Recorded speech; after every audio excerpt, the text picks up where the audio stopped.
Welcome to Pastor's Chat today. Well, we're looking at Psalm 119. We're down to the sixth stanza. That's verses 41 through 48. And every line in this stanza begins with the sixth letter in the Hebrew alphabet that's called wow. And my friend, when you look at these verses in our English language, we say, wow, these are awesome verses. Matter of fact, often I was asked, now, why did you go to Liberty University? Of course, when I went there, it was Lynchburg Baptist College, but for years now it's been known as Liberty University. I said, wow, I went there because of a scriptural reason. Verse 45 of Psalm 119 says, and I will walk at liberty, for I seek your precepts. I was seeking God's precepts. I was seeking His truth. I was seeking His word, His principles. I wanted to know what He wanted for my life. That's why I went to Liberty. And I will walk at liberty, for I seek your precepts. I always told Dr. Falwell and other friends there, this ought to be your key theme verse for your university. People come here because they're seeking your precepts. Well, we've taken too much time with that. But let's read these verses beginning in verse 41. And we'll see in these verses some voices that are speaking, that are good voices. There's a voice that's not so good, but we'll see how we can be a voice for God in these verses.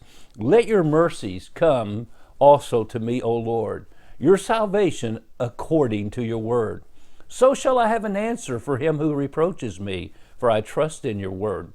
And take not the word of truth utterly out of my mouth, for I have hoped in your ordinances. Oh, so shall I keep your law continually, forever and ever. And I will walk at liberty, for I seek your precepts.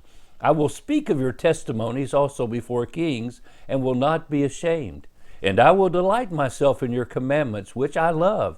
My hands also I will lift up to your commandments, which I love, and I will meditate on your statutes. So first we see God speaking to us when the psalmist says, let your mercies come also to me in verse 41, your salvation according to your word.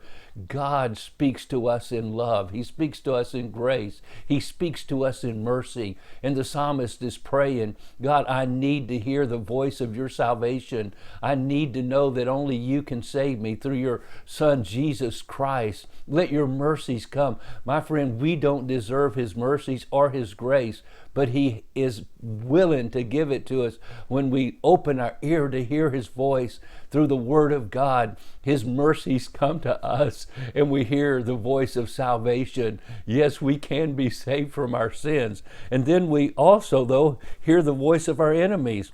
So shall I have an answer to him that reproaches me, for I trust in your word. So there was somebody reproaching this man, giving him a hard time.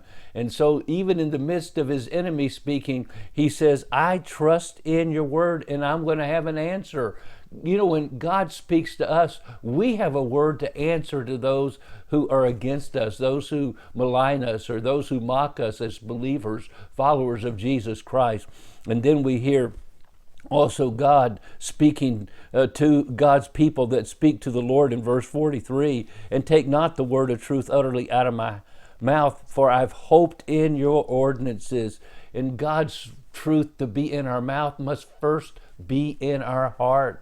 And when God's word is in our heart, it will come out of our mouths to those around us and those that we speak to. And our lives speak for the Lord.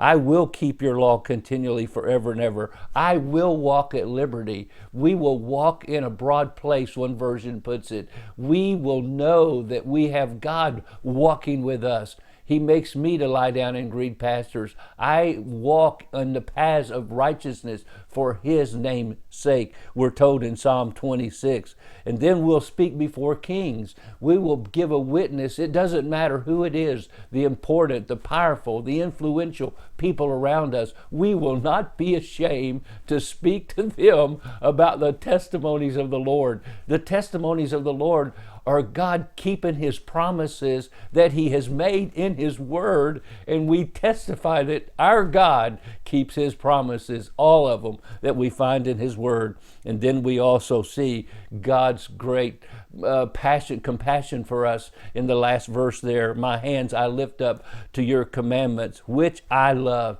twice, which I love. Oh, my friend, when we love His Word, we will lift up our hearts and worship and praise for what He has done for us. Let's do that today. You can trust Him. Whatever you're facing, you can trust Him today to meet that need. God bless you, and you have a wonderful, wonderful day.